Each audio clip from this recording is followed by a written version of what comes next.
How to enable or disable notification with assistant in Android Auto on Samsung Galaxy S26 Ultra.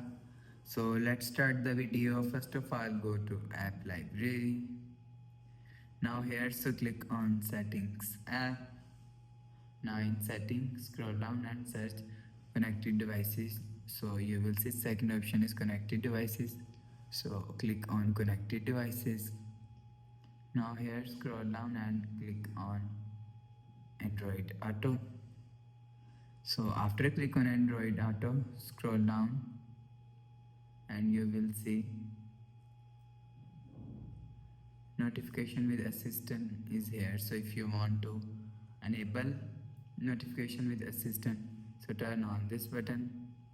So after turn on this button, you will see notification with assistant is enabled. So if you want to disable notification with assistant, so turn off this button. So after turn off this button, you will see notification with assistant is disabled. So you will enable or disable notification with assistant from here. So after the process, go back to home screen, refresh phone. So that's how you can enable or disable notification with assistant in Android Auto on Samsung Galaxy S26 Ultra. So if you like the video, please subscribe. Thanks for watching.